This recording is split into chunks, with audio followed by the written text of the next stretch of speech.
Welcome to the Compact Murder podcast from compactmurder.com, formerly known as 5 Minute Murder, the show where we explore murders, murderers, serial killers and assassinations.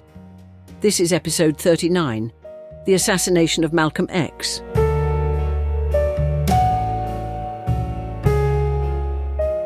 Malcolm X knew he was a marked man.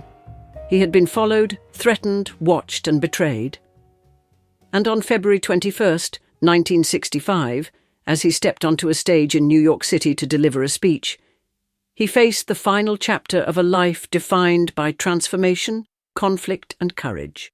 Just minutes later, he was dead, shot multiple times in front of a packed crowd. His wife and daughters were there to witness it, and the United States lost one of the most powerful and influential voices in its civil rights movement.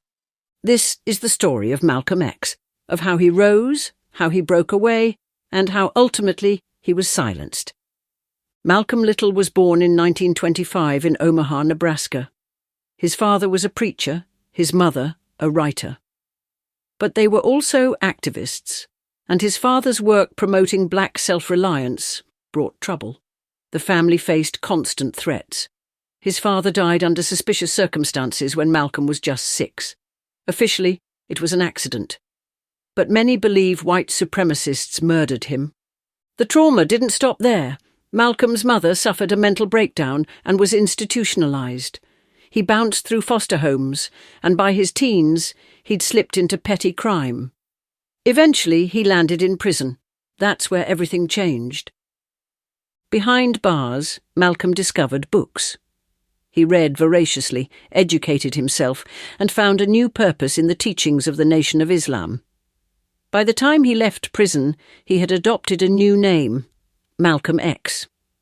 The X stood for the unknown African surname that had been stolen from his ancestors during slavery.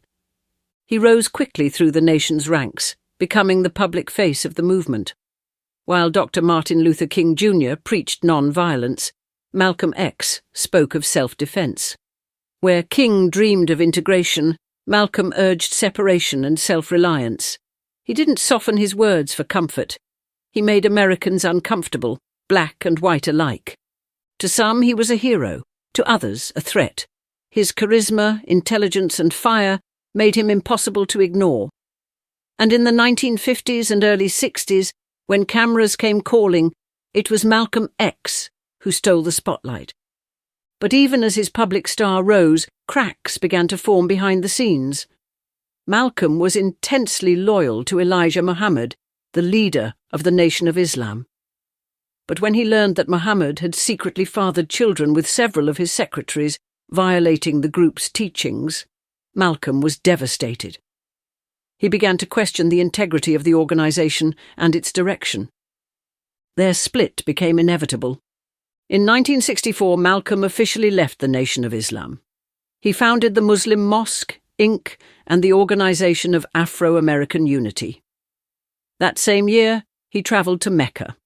What he saw there changed him. He worshipped with Muslims of all races and nationalities, and for the first time he began to speak of brotherhood, not just separation. His message was evolving. He was no longer just the voice of black nationalism. He was becoming an international human rights figure. And that, perhaps, made him even more dangerous. The break with the Nation of Islam was ugly. Malcolm received constant death threats. He was harassed, followed, and warned to stop speaking out.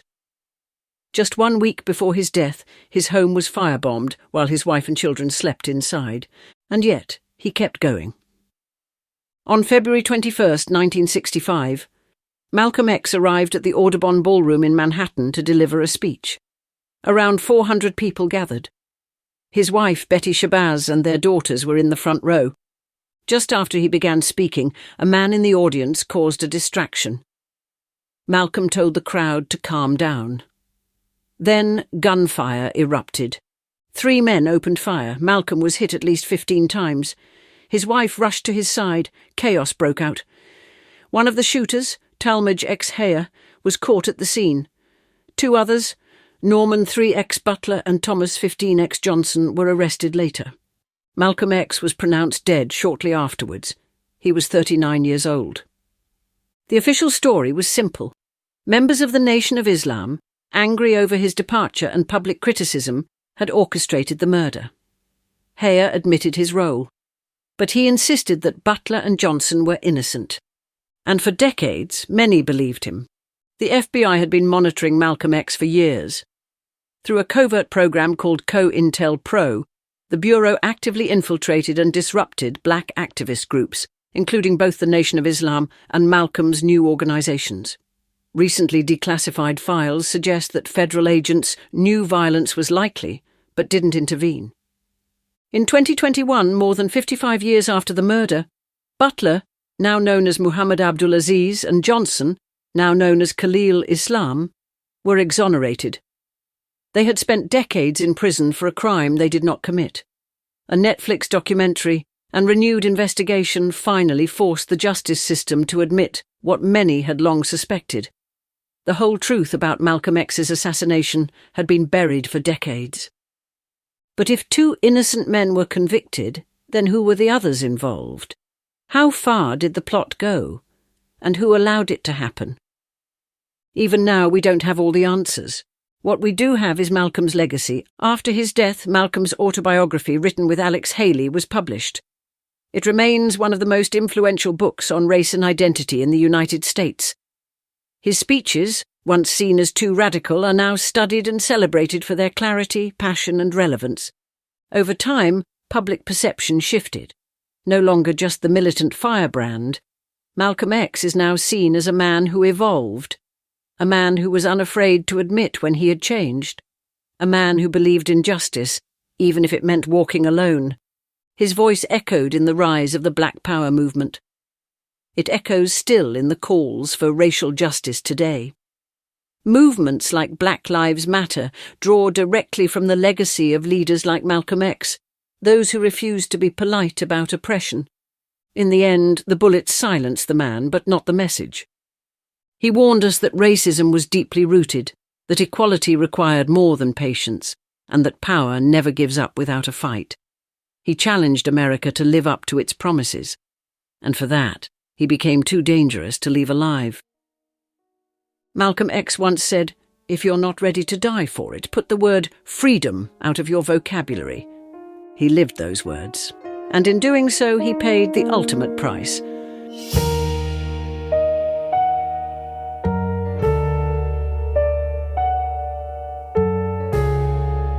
I hope you enjoyed that episode of the Compact Murder Podcast from compacthistories.com. If you did, why not leave us a review wherever you get your podcasts? And while you're there, don't forget to subscribe so you don't miss any future episodes.